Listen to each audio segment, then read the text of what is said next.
Switzerland, the Burgundies took. The Westgoths took over. The Alemanni. The Alemanni was a family. In Spanish, that's how you say Germany, Alemania. The Alemanni, they kept their name. You understand? So the Ostrogoths, all right, coming down in here. This is what, now read that again, I'm going to was that verse 2 or verse 3? Verse 2. Go ahead. And he laid hold on the dragon, that old serpent, which is the devil, and Satan, and bound him 1,000 years. No, he was kicked out of his kingdom. Now let me say this. They used these cats as slaves like every empire did, and then the majority of them was put over in this region here. When it says bound 1,000 years, Esau, as the Romans got transmigrated and deported to this region here. This region literally is what? Is the Caucasus Mountains, between the Black and the Caspian Sea. And that's the only reason why collectively they're called Caucasians. Meanwhile, 325 AD to 1325 AD, you got Germanic tribes, which were black people running Europe and the Old Kingdom. That eventually grew into who? Let's do this on the other side. Let's go backward now. We're going backward and forward. This is actually forward in time. Let's go. Listen, one of the great cats, one of the great Gauls or Franks, one of the great Franks was Charlemagne. Now the reason they got Charlemagne, and look at let me say this is part of Esau being locked up 1,000 years. Charlemagne's empire. When Hitler talks about the Third Reich, Charlemagne is the first reign that he's talking about. In Hitler's mind, Charlemagne was the first Reich because he was a Germanic that came as a Frank and set up this was the beginning of the modern day, what we know today as the modern day French Empire. His father, his grandfather, Charles Martel, established the empire. His father, Pippin the Short, was the cat that expanded it, and then Charlemagne, as they say in Spanish, was the guy that expanded it to its maximum extent. And then it would be these cats who would later on fall to the Holy Roman Empire. Let's go through that, because this is what happened in that 1,000-year period. There you go. Then the Holy Roman Empire. The Byzantine Empire was established at the time. All of these are blacks.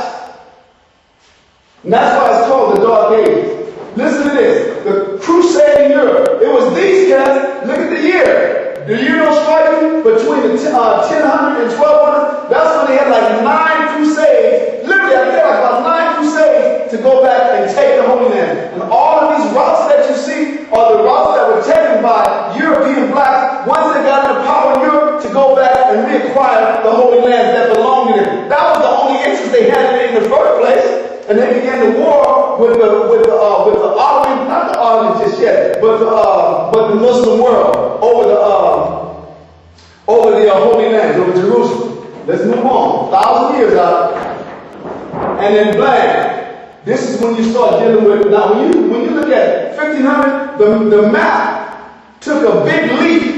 In other words, it passed the 13 and the 14. Hundreds. The 13 was symbolic of the skullduggery that was coming out of the papacy, that was coming out of Rome by way of the Borgia family, and then the eventual fall and overthrow of those empires, of the Holy Roman Empire. Then the Kingdom of Spain was established. Like I told you, out of one, they got Castile, Portugal, and Kingdom of Navarre. Just like I told you. They ended up becoming a power unto themselves. Then Portugal broke away. In other words, that's what this is talking about. They finally came back. 1500. The Renaissance had unfolded already. This was it back up in its own. These were Edomites ruling now. Okay? Kingdom of England. You know what I'm saying? It used to be a Roman province, but it was the Kingdom of England. It used to be the province of Spain. The province of Gaul, but it was the Kingdom of France. It used to be the province of Hispaniola, but it was the Kingdom Spain, the kingdom of Portugal, the kingdom of Navarre, Aragon, and Castile. This is bad, man. I love this map. Let's take it on further. Let's go back now. Because that was that 1,000-year period. I'm sorry, let me.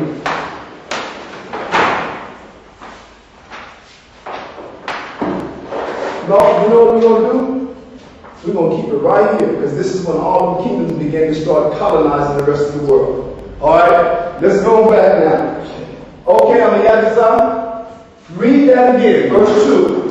Verse 2. And he laid hold on the dragon, that old serpent, which is the devil and Satan, and bound him 1,000 years. Right.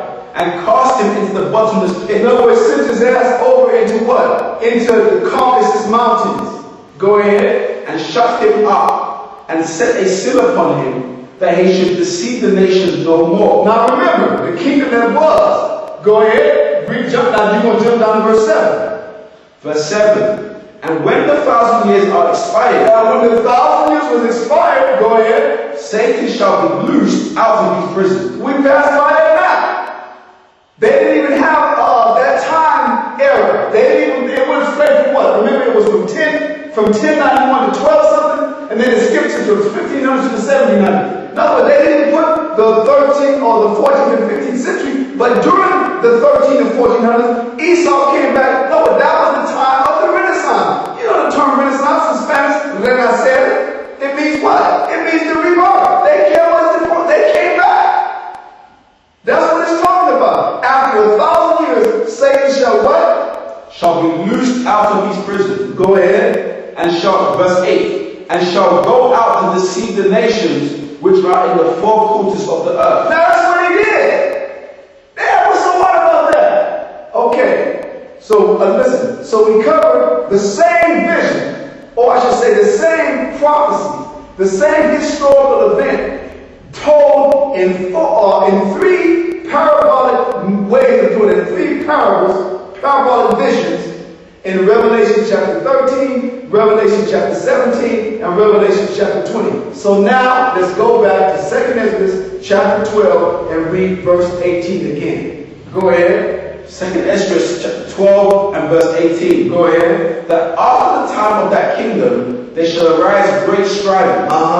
And it shall stand in peril of falling. The decline and fall of the Roman Empire. Go ahead. Subsequent dark ages, so to speak. Go ahead. Nevertheless, it shall not then fall. Go ahead. But shall be restored again to his beginning. The Renaissance. Now, in the ruins, what emerged? Read on down. Verse 19. And whereas thou sawest the 8 small underfeathers. See, now it's showing. Read it again, brother. And whereas thou sawest the 8 small underfeathers sticking to her wings, this is the interpretation. It's showing that the 8 feathers didn't have anything to do with the dynamic involving, the 12 seasons. It wasn't until after the decline, the fall, and then the restoration. So let's use history.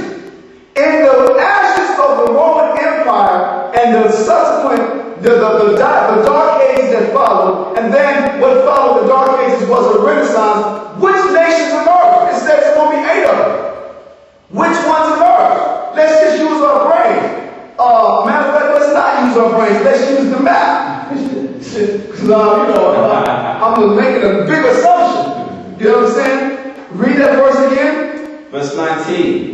And whereas thou sawest the 8 small underfeathers sticking to her wings, this is the interpretation. That in him there shall arise 8 kings, whose times shall be but small, but their years swift. Now, I'm telling you what that's talking about. That's literally talking about from after what began after the Renaissance. It was something that was called imperial colonialism. That's talking about literally from the 1500s up into the 1900s and early, from the 1500s to the early 1900s. That's what emerged. I'm going to take you through it. What were the empires? Matter of fact, we got to go back to it because this is a gradual, this is a gradual development of it.